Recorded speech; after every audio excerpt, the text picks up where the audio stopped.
I'm here at Biggs Harley Davidson in San Marcos picking up the 2024 Harley Davidson Street Glide. I can't wait to ride this thing. This is one of my favorite looking bikes that Harley makes. The Milwaukee 8 117 V-twin engine, 1923 cc's, 130 foot-pounds of torque, 105 horsepower, and it feels like a lot more than that when you goose that throttle. It really is cool. Now, it's got a reduced weight, 18 pounds lighter than last year, so this comes in at 811 pounds in working order.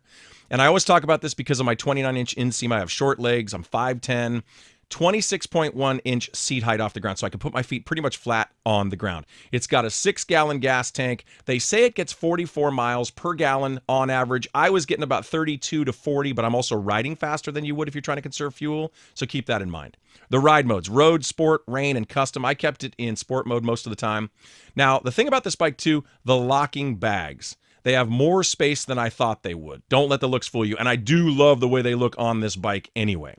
Also, if you want to put a backrest or a tour pack on it, you can do that. It's very simple, as you can see here. This bike has cornering anti-lock braking system, ABS, cornering traction control settings. It cuts through the wind like butter. It's so smooth. A 12.3-inch full-color TFT Touch Screen display infotainment system that's amazing.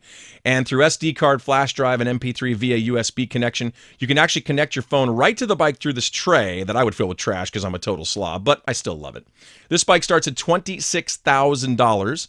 Now, you can customize from there, but there's no S model or any of that anymore. Like this one is black, normally comes in gray to start, and it's got the Rockford Fosgate upgraded stereo system, so you can do things like that. The upright riding position, I absolutely love it. These floorboards, you can move your feet forward and backward for a little more comfortability. Is that even a word, comfortability? Either way, I like this bike. Now I'm going to show you the infotainment system on this bike. Right when you start the bike up, I love this. It's going to tell you what your PSI is, your front and your rear tire. You just press OK and shut that off. There is a high contrast mode for your display, also dark mode, as you can see here. I prefer a high contrast most of the time. It's good for night, but you're going to want to lower that setting because it's so bright. I feel like it almost impairs your vision when the headlights at night are coming towards you. But you do have that option. I mean, you've got date and time and functions and all kinds of different settings here. I like the infotainment system on. I'm not sure why you wouldn't have it on. You can connect your phone. I'm not going to do that again. Not my bike. Not going to mess with that.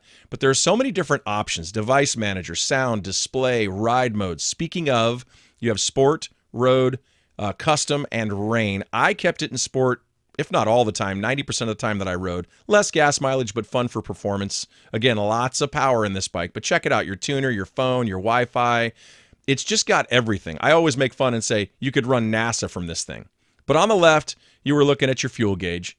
You also have your miles per hour, your gears on the bottom of that. It's probably obvious to you, but I just pointed out just in case. You've got your RPMs, you've got how many miles left on the tank, you've got the temperature, you've got your volts. And I barely scratched the surface on this bike. There's so much this thing can do. But check it out at Biggs Harley Davidson in San Marcos, biggshd.com. Tell them Clint from Motorcycle Monkey sent you.